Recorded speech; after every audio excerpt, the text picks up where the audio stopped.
Change Killers. Managing Resistance so People and Organizations Thrive.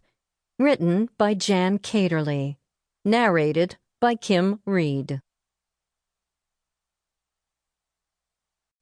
To the brave souls who take a leap of faith and give a piece of themselves to an organization.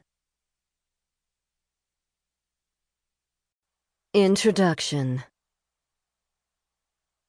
You, the change leader, thought you had it all worked out. You developed a plan that showed why change needed to happen, the good that would come from it, and how it would all come together. You kept everyone in the loop, yet none of this mattered. The people who once nodded along didn't lift a finger. The moment of collective urgency faded into indifference and then solidified into doubt. What you thought was camaraderie evaporated into isolation.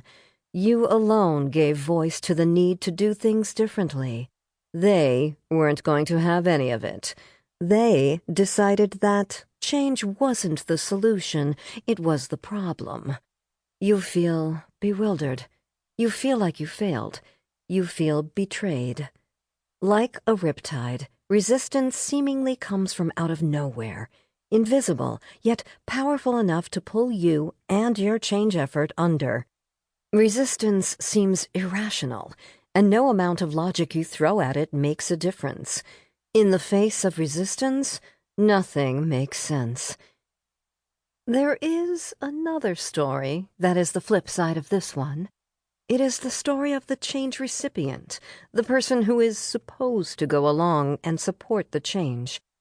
Their experience can be equally bewildering, if not more so. For them, transformative change can come from out of the blue.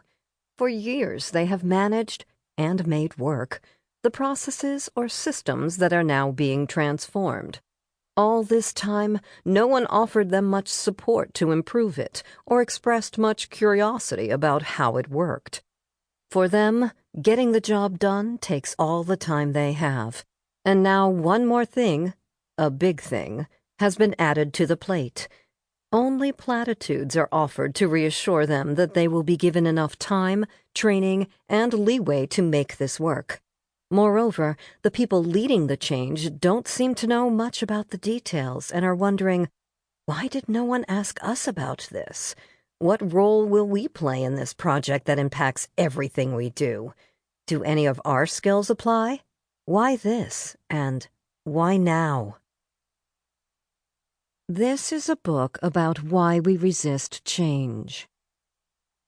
This book is about resistance to organizational change, what causes it, and how change leaders can manage it.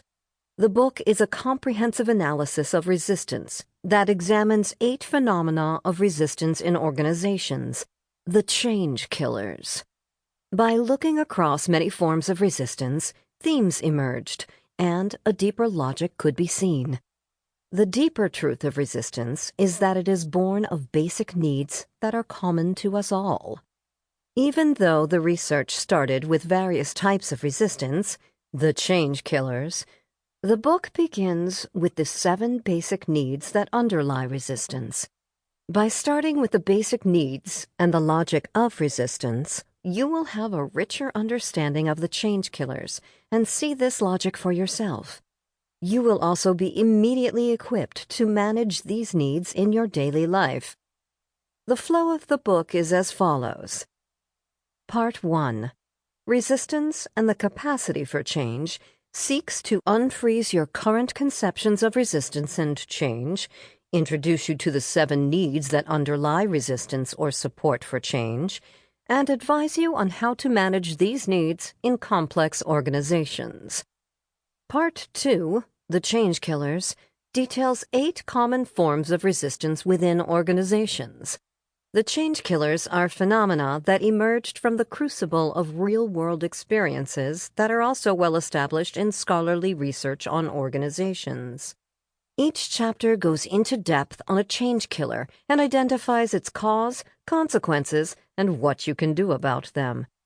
In effect, the change killers are a diagnosis of common experiences within organizations, which are not Sample complete. Ready to continue?